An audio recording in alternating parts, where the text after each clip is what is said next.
Hi friends, Prabha ಪರ ರೆಸಿಪಿಗೆ ಸ್ವಾಗತ. ಬನ್ನಿ, ಇವತ್ತು ಕ್ಯಾಬೇಜಲ್ಲಿ ಪಕೋಡ ಮಾಡೋಣ. ಇದನ್ನು ಮೇಯೋನೀಸ್ ಜೊತೆಗೆ, ಕೆಚಪ್ ಜೊತೆಗೆ, ಕೊನೆಗೆ ಚಟ್ನಿ ಜೊತೆಲೂ ತುಂಬ ಚೆನ್ನಾಗಿರುತ್ತೆ. ಅದಕ್ಕೆ ಈಗ ನಾನು 1/4 kg ಕ್ಯಾಬೇಜ್ ತೊಗೊಂಡಿದ್ದೀನಿ.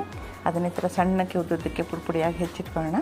2 ಚಮಚ ಶುಂಠಿ ಬೆಳ್ಳುಳ್ಳಿ ಪೇಸ್ಟ್, 1-3 ಹಸಿಮೆಣ್ಸಿನ್ಕಾಯಿನ ಸಣ್ಣಕ್ಕೆ ಹೆಚ್ಚಿ ಜಜ್ಕೋಬೇಕು. ಜಜ್ಬಿಟ್ಟು ಅದಕ್ಕೆ ಹಾಕೊಳ್ಳೋಣ. ಹಾಗೆಯೇ ಸ್ವಲ್ಪ ಉಪ್ಪಿನ ಪುಡಿ, ಸ್ವಲ್ಪ ಲಿಂಬೆ ರಸ ಎಲ್ಲ ಹಾಕ್ಕೊಂಡು 1-3 ಚಮಚದಷ್ಟು ಕಡಲೆ ಹಿಟ್ಟು, 4 ಚಮಚದಷ್ಟು ಕಾರ್ನ್ಫ್ಲೋರ್ ಆಟ ಹಾಕಿ ಚೆನ್ನಾಗಿ ಹಿಚ್ಕಿ ಕಲಿಸ್ಬೇಕು. ನೀರು ಹಾಕೋ ಅವಶ್ಯಕತೆ ಇಲ್ಲ. ಕಲರ್ಗೋಸ್ಕರ ಒಂದು ಸ್ವಲ್ಪ ಫುಡ್ ಕಲರ್ ಹಾಕ್ತಾಯಿದ್ದೀನಿ ನಾನು. ಹಾಕ್ಬಿಟ್ಟು ಚೆನ್ನಾಗಿ ಈ ಥರ ಚೆನ್ನಾಗಿ ಮಿಕ್ಸ್ ಮಾಡಿ ಕಲಿಸ್ಕೋಬೇಕು. ಎಣ್ಣೆ ಬಿಸಿ ಮಾಡೋಕ್ಕಿಟ್ಟು ಅದಕ್ಕೆ ಉಂಡೆ ಮಾಡಿ ಹಾಕಿ ಪಕೋಡ ಮಾಡಬೇಕು. ನಾನು ಆ ಉಂಡೆ ಮಾಡಿ ಹಾಕೋ ವಿಡಿಯೋ ಕಟ್ಟಾಗೋಗಿದೆ, ಸಾರಿ. ಈ ಥರ ಮಾಡಿ ಇದನ್ನು ಸಂಜೆ ಹೊತ್ತಲ್ಲಿ ಮಳೆಗಾಲದಲ್ಲಿ ಎಲ್ಲ ಕೊಟ್ಟರೆ ತುಂಬ ಚೆನ್ನಾಗಿ